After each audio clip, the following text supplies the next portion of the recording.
안녕하세요. 여자래입니다.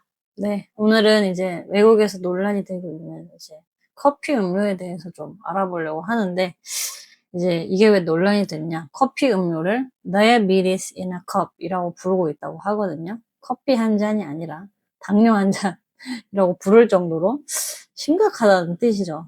그래서 점점 우리가 일상생활에서 마시고 있는 커피가 달아지고 있다.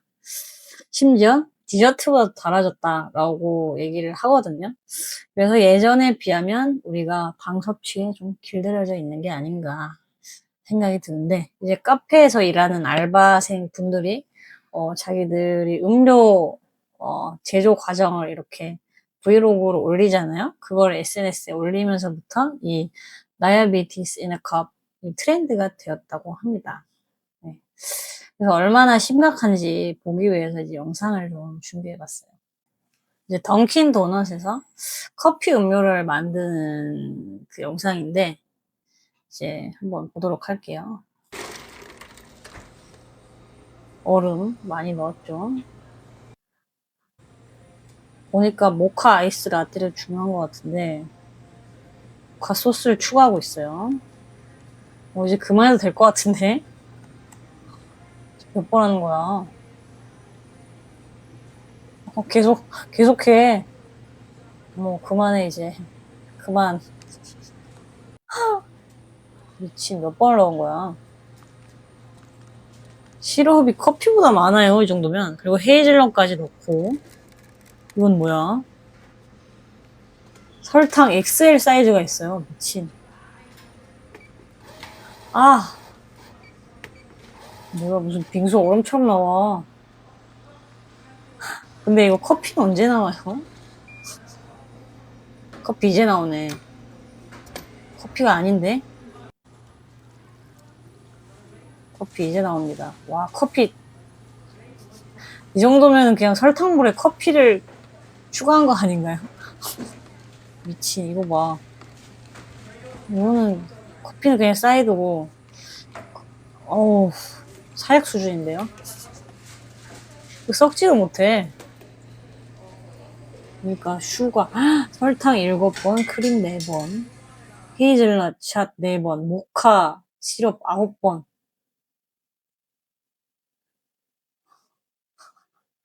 믿겨지지가 않는데 이런 주문을 실제로 하는 분들이 많다고 해요. 어, 알바생들에 의하면 설탕 사이즈 있는 게 너무 충격인데요. XL, 라지. 미친. 거짓말이라고 해줘. 제발. 나 충격에 가시질 않는데 이거를 아침에 마신다. 그러니까 설탕을 이제 음료로 흡수를 마시면 흡수가 더 빠르기 때문에 이제 더 위험하다고 할 수 있거든요. 당도. 그래서 이렇게 습관적으로 매일 마신다 하면, 만약에 뭐 일을 한다 하면, 일할 때 이걸 마신다고 하면 췌장이 남아나질 않겠죠. 대단한 췌장이다 정말. 그래서 이제 논란이 된 던킨 도넛의 신메뉴 드링크가 있거든요. 이게 2023년에 출시한 리미티드 음료인데, 래퍼 아이스 스파이스와 콜라보해서 런칭한 메뉴라고 하거든요. 메뉴 이름은 아이스 스파이스 먼치킨 드링크라고 하거든요. 근데 펌킨, 멈치킨, 실제 도넛을 커피, 얼음, 카라멜 시럽과 이렇게 함께 블렌딩을 해서 만든다고 하는데, 읽기만 해도 무섭네요. 도넛을 진짜 넣어서 블렌딩을 한다, 커피에. 그래서 팬덤 이름이 먼치킨이라서 이렇게 했다고 하네요. 팬들 먼저 골로 보내려고 그러는 건 아니지. 그래서 이 음료가 왜 논란이 되었을까 보시면, 이제 레시피를 보시면 좀 이해가 가실 건데, 던킨 도넛 먼치킨 드링크 레시피를 이제 누가 SNS에 올리면서 이런 얘기를 합니다. Where's the coffee? 커피가 어딨냐? 여기에 커피가 어딨죠? 라는 게시물을 SNS에 올려요. 그래서 보시면 여기에 얼음, 물은 뭐 당연히 들어가고, 설탕 스몰 사이즈가 4펌프. 스몰 사이즈가 4펌프입니다, 여러분. 그리고 커피 시럽이라고 표기를 해뒀는데, 에스프레소 아예 안 들어가는 건가? 그러면? 던킨 도넛에서 혹시 일하고 계시는 분들은 좀 댓글을 좀 달아주시기 바래요. 그래서 커피 시럽은 뭔지 모르겠는데, 커피 시럽을 넣고 크림은 세팅이라고 하는데 이건 옵션인 것 같아요. 그래서 대망의 펌킨 먼치킨 도넛입니다. 스몰은 2개, 미디엄은 3개, 라지는 무려 4개의 먼치킨 도넛을 넣는다고 해요. 같이 블렌딩을 한다고 합니다. 여기까지만 해도 너무 달 것 같지 않아요? 그런데 카라멜 시럽 드리즐 3번, 휘핑크림까지 추가를 한다고 합니다. 이거 한 입 마시다가 그냥 골로 가겠는데요? 천당 가겠는데요? 그리고 이걸 보면서 그냥 이럴 거면 디저트를 먹는 게 낫지 않나 하는 생각이 드는데, 충격적인 건 디저트보다 이게 당이 더 많이 들어간다는 거예요. 그래서 평균적으로 치즈케이크 한 조각에 한 17g에서 27g의 당류가 들어있거든요. 평균적으로. 근데 뭐 다른 치즈케이크에 따라서 좀 다르겠지만, 근데 던킨도넛 성분표를 보면요, 여기 보시면 펌킨 콜드브루 라떼 설탕이 17g 들어있어요. 많아요. 그래서 콜드브루는 그렇게 많이 없을 거라고 생각했는데, 크림 이런 걸 올리니까 조금 높게 추가적으로 당류가 들어있어서 그렇게 좀 높게 나오는 것 같고, 바닐라 콜드브루는 뭐 거의 절반으로 38g 들어가 있는 게 보이죠. 나머지는 뭐 그냥 다 비슷비슷한데, 양심적으로 이걸 마셨다면 도넛은 먹으면 안 되겠죠.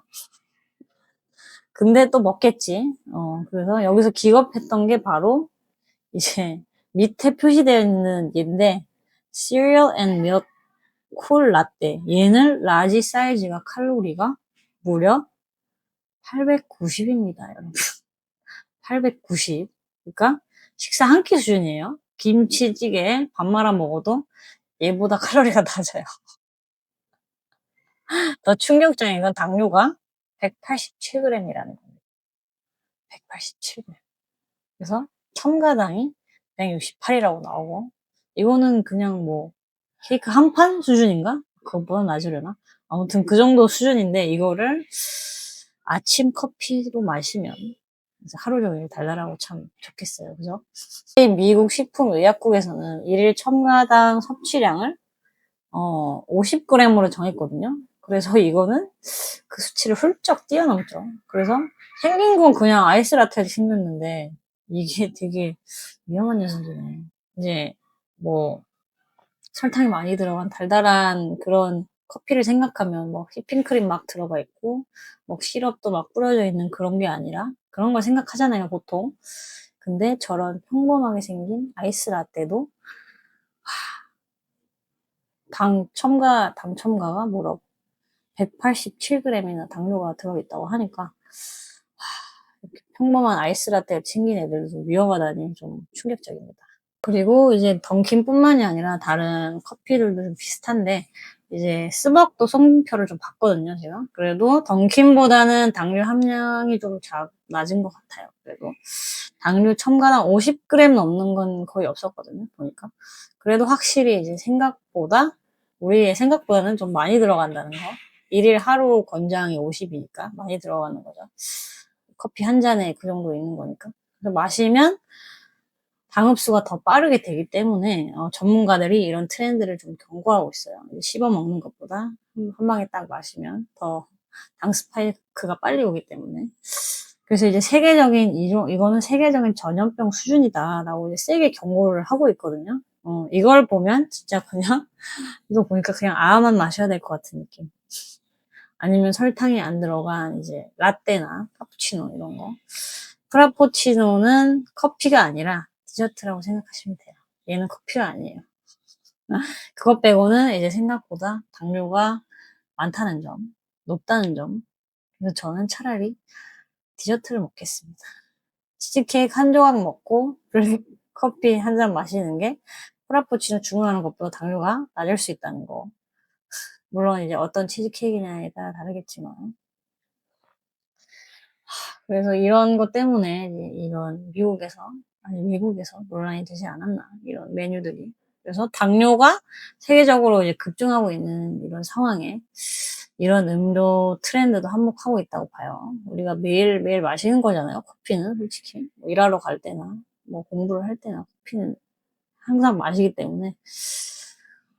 여기 자료에 의하면 전 세계 당뇨병 환자 수는 약 8억 2,800만 명으로 확인이 됐는데, 이는 1990년에 비해 6억 3천만 명이 증가한 숫자다. 진짜 미쳤다. 나라별로는 인도가 1위고요. 2억 1,200만 명. 중국, 이 당뇨병 환자가 제일 많았다고 하고, 미국, 파키스탄, 인도네시아, 브라질이 그 뒤를 이었다고 합니다. 한국의 당뇨병 환자 수는 600만 명이나 있다고 해요. 인구에 비해서 당뇨병 환자가 진짜 많네요. 많은 것을 볼 수 있죠. 역시 이게 식습관이 제일 문제인 것 같은데, 손쉽게 이제 배달도 되잖아요. 우리가 뭐 먹고 싶은 게 있을 때 항상 배달을 손쉽게 할 수 있다는 점. 그리고 앉아있는 시간이 많이 는 것도 한몫하는 것 같아요. 운동량이 많이 줄었기 때문에. 요즘은 뭐 재택근무도 많잖아요. 그리고 뭐 앉아서 하는 취미가 더 늘어났기 때문에 밖에 나가는 시간이 역시 90년대보다는 현저히 많이 줄었죠. 그래서 먹을거리는 많아지고 운동량은 줄어들고 점점 더 자극적인 음식이 이제 트렌드가 됐기 때문에 탕후루, 뭐 불닭 이런 거, 그리고 점점 단 것들이 더 달고 더 자극적인 것들이 더 트렌드가 되었기 때문에 손쉽게 구할 수 있는 것도 문제가 되고 있죠. 이게 문제가 됐죠. 그리고 심지어 우리가 아침마다 마시는 커피마저 이제 자극적으로 점점 더 자극적으로 변하고 있다는 게 문제죠. 블랙 커피만 마시면 모를까.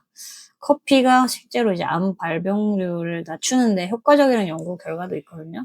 그래서 예방 효과는 커피에 포함된 항산화 물질, 폴리페놀, 카페인 등이 DNA 손상을 억제하고 세포 손상을 감소시켜 준다고 해요. 그리고 항염증 작용을 하기 때문으로 추정이 된다고 하거든요. 그래서 다만 모든 암에 대한 동일한 효과가 있는 것은 아니며 대장암의 경우 예방 효과가 불명확한 연구도 있다라고 하지만, 따라서 이제 적당한 커피 섭취는 암 예방률을 좀 낮출 수 있다. 암 예방에 긍정적인 영향을 줄 수 있다고 하거든요. 그러니까 블랙 커피는 그래도 건강에 좋을 수는 있는데, 하지만 아까 보셨던 것처럼 던킨 도넛에 있는 커피처럼 마시면 암 예방이 아니라 암 발병률을 높이겠죠? 당뇨는 덤이고. 그래서 블랙 커피는 오히려 건강에 좋을 수 있다. 그래서 당뇨가 왜 무섭냐면은 같이 딸려오는 합병증 때문이라고 할 수 있는데, 여기 보시면 안구, 간, 지방간, 간암, 당뇨성 방광질환, 뇌, 신장, 발, 궤양, 심하면 절단 등등 영향을 안 끼치는 곳이 없거든요. 그리고 신장 한번 망가지면 되돌리기 쉽지 않죠. 평생 이제 투석을 받아야 될지도 모르고, 정말 무서운 질병인 것 같아요. 그래서 저같이 디저트 좋아하시는 분들은 이제 당 끊기가 정말 쉽지 않은데, 마시는 것들은 왜 다 건강에 안 좋을까요? 그래서 오늘 이 다이어비티스 인 아 컵 트렌드를 보고 나니까 진짜 건강을 위해서 좀 작은 것부터라도 실천을 좀 해야겠다라는 생각이 드네요. 다음에는 디저트를 아예 끊을 수는 없으니까 커피는 역시 아다. 오늘의 결론, 커피는 아. 네, 일단 뭐 작은 것부터 좀 여러분들도 실천을 했으면 좋겠고, 당뇨는 무서운 병이니까 네, 앞으로도 더 건강하게 잘 살아야죠. 네. 오늘은 이제 외국에서 논란이 되고 있는 다이어비티스 당뇨 환자에 대한 얘기를 좀 해봤습니다. 네, 이번 편도 재밌게 보셨다면 구독, 좋아요 꼭 눌러주시고요. 제가 다음에 다뤘으면 하는 외국 주제나 이슈가 있다면 꼭 댓글로 남겨주세요. 오늘도 적게 일하고 돈 많이 버세요. 안녕.